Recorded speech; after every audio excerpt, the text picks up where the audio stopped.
पिछली साखी में आपने देखा कि एक लोहार ने श्री गुरु अंगद देव जी के समक्ष अपनी समस्याएं रखी। अब आगे देखते हैं क्या हुआ। गुरु जी ने उसे संतावना दी और कहा, जब हृदय में सत्य मार्ग पर चलने की अभिलाषा उत्पन्न हो जाए तो सभी असंभव कार्य स्वयं ही संभव होने प्रारंभ हो जाते हैं, क्योंकि आध्यात्मिक दुनिया में मन से किए गए कार्यों को ही फल लगता है। यदि आप कोई शुभ कार्य शरीर से करें परंतु उसमें मन से लगाव ना हो तो ऐसा कार्य फलीभूत नहीं होता। अतः जहाँ मन है वहाँ शरीर ना भी उपस्थित हो तब भी हाजिरी लग ही जाती है। अतः आप निराश ना हो, बस आपको अपनी जीविका कमाते समय ध्यान में रखना चाहिए कि मैं शुभ कार्य करते हुए उत्तम विधि अनुसार धन अर्जित करूं, जिसमें किसी का शोषण ना हो। दूसरा, दीन दुखी अथवा असहाय लोगों की यथाशक्ति सहायता भी की जाए। ऐसे में प्रभु के हृदय में याद, जिसे हम सूरती सिमरन कहते हैं, फलीभूत होता है, जो कि अनेक गुणा हितकार है, जो मनुष्य को शिखर पर ला खड़ा कर देती है, जिससे फिर आवागमन का चक्र समाप्त होकर व्यक्ति प्रभु चरणों में लीन हो जाता है। गुरु जी से सीख धारण कर भाई गुजर जी अपने घर पर गृहस्थी के सभी कार्य करते हुए धर्म की कीरतकार यानी परिश्रम से धन अर्जित करने लगे। समय समय पर वह अपने अड़ोस पड़ोस के निर्धन अथवा मजबूर लोगों की आर्थिक सहायता करते रहते। उनका प्रत्येक कार्य निष्काम व निस्वार्थ होता। एक बार अर्धरात्रि को उनका द्वार किसी आगंतुक ने खटखटाया। जब उन्होंने द्वार खोला तो पाया कि दो व्यक्ति जिनके हाथों में हथकड़ियां हैं विनती कर रहे थे, हम निर्दोष हैं, हमें बंधनों से मुक्त करो। भाई गुजर जी ने उनकी पूरी बात सुनी। जब उनको उन व्यक्तियों की बात में सच्चाई की झलक मिली तो वे उन व्यक्ति को मुक्त करने के लिए तैयार हो गए, परंतु इस कार्य को करने से उनको स्थानीय प्रशासन से शत्रुता मोल लेनी थी। इसलिए भय अधिक था, क्योंकि वे स्वयं संकट में फंस सकते थे।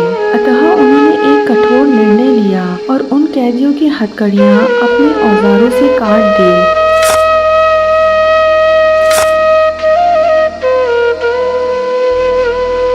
और उनको दूसरे राज्य में भेजने का प्रबंध कर दिया। वास्तव में यह कैदी ईर्ष्या के कारण किसी षड्यंत्र का शिकार होकर किसी हत्या के आरोप में सजा भुगत रहे थे। नाई धींग जी लंबे समय से किसी पूर्ण पुरुष की तलाश में थे। जब भी समय मिलता परमार्थ के कार्यों में लगे रहते, परंतु उनके मन की रीछ थी कि वह किसी परमेश्वर के प्यारे की संगत करके दिव्य ज्योति प्राप्त करें। उनकी यह मंशा रंग लाई। खोजते खोजते वह कीर्तन के आकर्षण से गुरु अंगद देव जी के दरबार में पहुंच गए। प्रातःकाल जब उन्होंने संगत में बैठकर अमृतमय वाणी के शब्द सुने तो वह वहीं के होकर रह गए। वह लंगर में पानी भरने की सेवा करने लगे। जब लंगर की आवश्यकता पूरी हो जाती तो कुएं पर स्नान कर रहे सिखों की स्नान करने में सहायता करते अथवा पानी कुएं से निकाल कर देते रहते। बस इस प्रकार वो स्वयं को सदैव निष्काम सेवा में व्यस्त रखते, ताकि अवकाश का समय ही न मिल पाए। उनका विचार था कि मन चंचल है, जब कोई कार्य नहीं करेगा तो मन कहीं न कहीं भटकेगा अथवा गलत कल्पनाएं करेगा, जिससे व्यक्ति को मानसिक कष्ट उठाने पड़ते हैं। हमारी विचारधारा कच्ची होती है, क्योंकि हम अल्पज्ञ हैं। जब तक पूर्ण गुरु के साथ रहकर नीच प्रवृत्ति त्याग कर उनके दर्शाए मार्ग पर जीवन व्यापन प्रारंभ नहीं करते।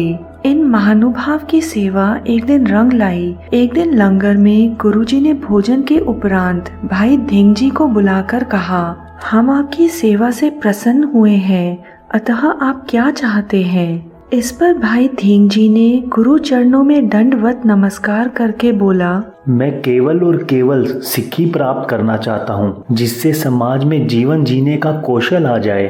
यह मांग सुनकर गुरुजी अति प्रसन्न हुए और उन्होंने फिर वचन किया, धींग जी, आपका जीवन सफल हुआ। आपका जीवन कई अन्य प्राणियों के लिए प्रेरणा का स्रोत बनेगा, क्योंकि आपने सिक्खी अपने परिश्रम से कमाई है और सिक्खी की समझ है। वास्तव में सिक्खी किसी दिखावे का नाम नहीं, वह तो सब कुछ निछावर कर अपना अस्तित्व मिटा डालने का नाम है। अतः आपके पास सिक्खी पहले से ही विद्यमान है, इसलिए आप इसके अतिरिक्त कुछ और मांग लें। उत्तर में धींग जी बोले, सभी कुछ तो आपका दिया हुआ है। यदि कृपा सिंधु आप मुझ नाचीज पर प्रसन्न हुए हैं तो मुझे प्रभु नाम दान दीजिए।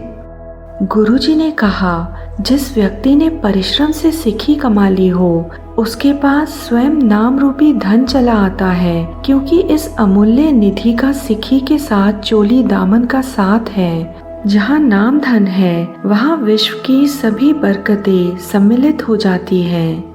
एक जिज्ञासु जिसका नाम पारो जुल्का था, वह आध्यात्मिक प्राप्तियों के लिए कई सन्यासियों, योगियों तथा साधु मंडलियों के डेरों, आश्रमों पर जाता रहा और समय समय पर उनकी सीख धारण करके उनके द्वारा बताए गए साधनों के नियमों को प्रयोग करके आध्यात्मिक प्राप्तियों के प्रयास में लीन रहा, परंतु उनके मन को शांति अथवा तत्व ज्ञान प्राप्त नहीं हुआ। इसलिए उनकी भटकना समाप्त नहीं हुई, क्योंकि वह अपने को अधूरा ही पा रहे थे। वास्तव में उनका लक्ष्य प्रभु की दिव्य ज्योति के दर्शन करना अथवा उसमें समा जाना था। इस लंबे समय में वह योगाभ्यास की कई विधियां सीख चुके थे और वह अपने श्वास स्थिर कर दशम द्वार पर एकाग्र करके अपने को शून्य अवस्था में ला सकते थे, परंतु उनको नाम महारस का खजाना अमृत कुंड तब भी हाथ नहीं लगा, जबकि वह अनुभव करते थे